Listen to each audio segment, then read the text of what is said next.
Hey guys, Cynthia Maynard here, and I have broken out my little Twinkling H2Os. These are little pots of shimmering watercolor, and you hydrate them. You give them a little spritz of water. So you can just take a spritzer and go ahead and go through and spritz all of those, and I've got them lined up with their little caps. And I've just been testing it out on some stamps to use it in that way. Certainly you can watercolor with these, but I've taken my little purple pot here, and as you can see, I painted one of the flowers on this background stamp and stamped it out. And I thought, what a fun way to use, you know, you get that shimmering sort of watercolor effect. Obviously it's not going to stamp like you would do it into an ink pad, but it is going to give you a different look by simply dipping into our little pot here, and I'm kind of painting, as it were, my flower. And then I'm going to switch colors. I'm using a wide flat brush just so I can get coverage. Put my little pot back here in my order so I don't mess up my caps. I'm a little bit OCD about that. I'm going to come in with this teal, these, I don't know their names, Sea Spray. That's appropriate. Okay, and then I'm going to come in and paint. I'm kind of going with the grain, if you want to think about it that way. Super detailed stamps in terms of like picture scenes, or certain stamps might not lend themselves to this technique as much as others, but I think right now especially flowers are very popular, especially watercolor flowering, and I think that you'll find that those are very easy to use. If that gets a little dry, just dip your paintbrush in some water, and then you can just brush it out. This is from Luminarte company, and I really like them. And this way you can use your watercolors in a different way. So I'm going to come in now with some of this, oh, what's it called? Mango Freeze. Well, it's a little more orange than mango, but we'll let them have it. And then painting, and I love these little Twinkling H2Os because I like anything with a little shimmer, a little metallic, and these are just beautiful. And this is a way to get your stamp. You kind of have to work quickly so it doesn't dry on you, but it's doable. Getting multicolors on one background stamp. I only have the one set. I'd like to invest in some more at some point because I really like them. I wasn't sure, so I just got the one. Sometimes if I'm not sure about a product, I just get one set and then try it out, and if I like it, then I invest in more at the appropriate time. But I just really think they're beautiful.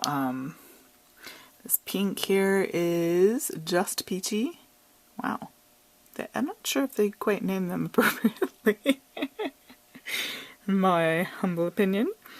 It doesn't look anything peach at all about it. It's very cool pink, but oh well.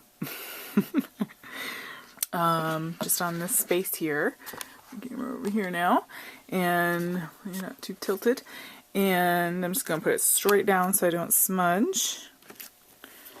Press firmly and evenly. Sometimes we tend to get the outers and not the in. And then ever so carefully in one swoop, boop. Alright, and so that's what you got on that. That one's a little runny. These are kind of cool. It's like a watercolor sea spray. Let's see what our ghost stamp does for us. So ghost stamp meaning I'm just going to take what's already there and I'm going to put it down again. And this, once this dries, you could dry it with your heat tool or let it air dry. You can use this for various, you know, some sort of background. It almost looks tie-dyed, which is kind of cool. And there's my ghost stamp. So I, without re-inking or re-painting, that is my ghost set. So not bad. I'm going to come in for a third. Maybe I can room here. This is very wet, so I'll roll that away there for a second. And come in here in this corner. Something there. That's after 3.